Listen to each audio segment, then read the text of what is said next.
Whilst yet he pondered these things in his heart and mind, a great wave bore him to the rugged shore. There he would have been stripped of his skin and all his bones been broken, but that the goddess, grey-eyed Athena, put a thought into his heart.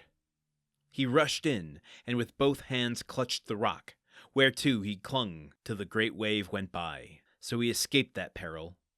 But again with backward wash it leapt on him, and smote him, and cast him forth into the deep.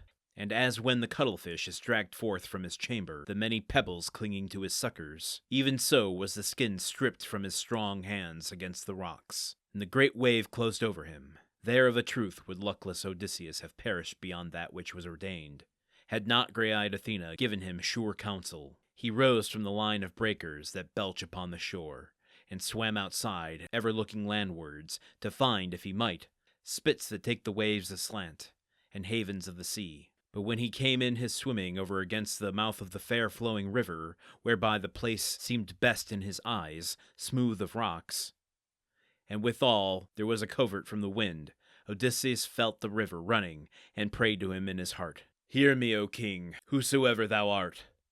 Unto thee I am come, as to one to whom prayer is made, while I flee the rebukes of Poseidon from the deep. Yea, reverend even to the deathless gods is that man who comes as a wanderer, even as now I come to thy stream, and to thy knees after much travail. Nay, pity me, O king, for I avow myself thy suppliant. Alright, there's actually quite a bit to unpack in today's episode. I'm just kind of curious. I've got sus eyes on right now, looking at Athena going, I thought you were going to be pretty indirect with how you help Odysseus get back home. It seems like abdicating to Zeus and then literally stepping in to undo the things that Poseidon is setting against him seems like a pretty direct way of aiding him. So maybe I'm misinterpreting it. Maybe I'll give you the benefit of the doubt, but seems like you're being a little contradictory there, Athena. I'm pretty surprised at how much action there has been in this book, book 5, and makes me wonder how this would have been depicted on stage in the oral tradition. I guess I don't know much, and I don't want to move forward on wrong assumptions. My experience up until now has mostly been through Greek plays, which, to my understanding, come pretty far after this story is written. So the idea of Greek choruses and masks and how plays were performed in amphitheaters with audience participation or engagement might not even be true for this era of oral storytelling. I should look into that. Again, if anyone has any books on Homer or this era of storytelling, I would love to read some. Let me know if you know of any. I guess I could do my own research. I just haven't come across any. Actually, that's not true. I did find at a used bookstore the other day. Right, in fact, the day I recorded the episode we just went through of Calypso, that talks about how women are depicted in the Odyssey. I'm very curious a perspective on that from a scholar to lay things out in a way that someone with a simple mind like me can understand. But all of that to say, my goodness, I went far afield there. All of that to say, how is this depicted when it's being told? You know, do we have cardboard cutouts of, waves kind of moving back and forth by stagehands in the background of the storyteller? Is the storyteller embodying the characters when he speaks their dialogue? Or is he telling it just straight? What's the, production value is what I want to know. And before you all get your fingers ready and write in, I know cardboard didn't exist in ancient Greece. I'm just curious, what is the average audience member seeing when they're witnessing this story? Because it seems like this would be quite the production if you were depicting it in any way beyond just speaking it aloud. Okay. Let's get to some stuff within this. Obviously, we talked a little bit about Athena aiding Odysseus directly to get him on shore. He comes to the mouth of a river. Now, this is worth earmarking and mentioning as well. that rivers were often personified as gods themselves, not necessarily specific gods. I'm wondering if it's like the northeast southwest winds, where it's a force of nature that you could appeal to.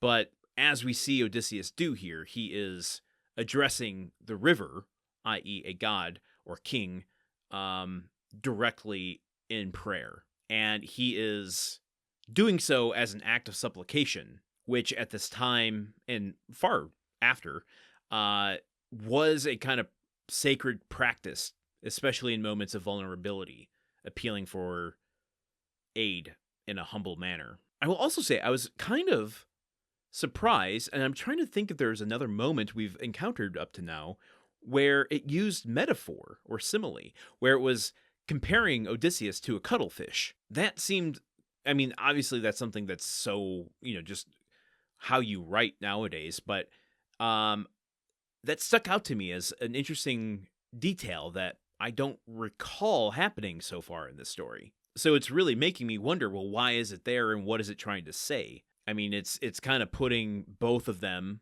Odysseus and the cuttlefish, in a moment of natural brutality by the sea, of the sea, by the sea. I would maybe go so far as to speculate as thinking that Homer, whoever's writing this, doesn't see the cuttlefish as a particularly autonomous, in control being, and therefore comparing Odysseus to the cuttlefish, saying in this situation he's so vulnerable to the natural way of things, whether it is the wrath of Poseidon or just nature itself, that he's no more than this other thinkless being that exists in the water. At some point, and maybe tomorrow, depending on how this book wraps up, I want to just pause and ask what we know of Odysseus at this point, both in terms of what has been said about him, but also what we have seen of him in this book. But I think it's a little premature for that. Let's see how things wrap up tomorrow. But since this is the penultimate episode, it is my financial responsibility to tell you about our Patreon, patreon.com/gruntworkpod. And I'm going to completely fly in the face of my own financial responsibilities by telling you that in May, we are going to be doing a supporter month for the entire podcast network of Gruntwork Podcasts. If you go to patreon.com/gruntworkpod, you can sign up for free. You can do that now. And during the entire month of May, you will get access to everything we have ever done for free. Now, I know this show is new. You might be aware of my other podcast, The Countdown of Monte Cristo, where I'm doing something very similar, reading a page of The Count of Monte Cristo every day. So those are two shows that have story-only audio in which you can catch up with the story without my commentary as a traditional audiobook experience. But there's more. I've read short stories over on The Count of Monte Cristo. We have a podcast called Movie Memory Machine, where we write movie articles. There's going to be a crossover episode with Odyssey so that you can get more content that way. I have put together new bonus content. So in addition to the story-only audio, you will be getting some episodes covering the life of Theseus. And that is going to be in conjunction with one of the crossover episodes we do for this show. And as a reminder, that episode, that crossover episode with Movie Memory Machine, will show up in this feed on Friday, May 15th. There will not be a story episode that day. We will be covering a Greek mythological movie. Hopefully you enjoy it, but I just want to let you all know what the kind of plan is for the next month here. And you can get access to all of this stuff and more over at patreon.com/gruntworkpod. We're going to have an episode over there that walks you through all the benefits, what you get for the supporter month.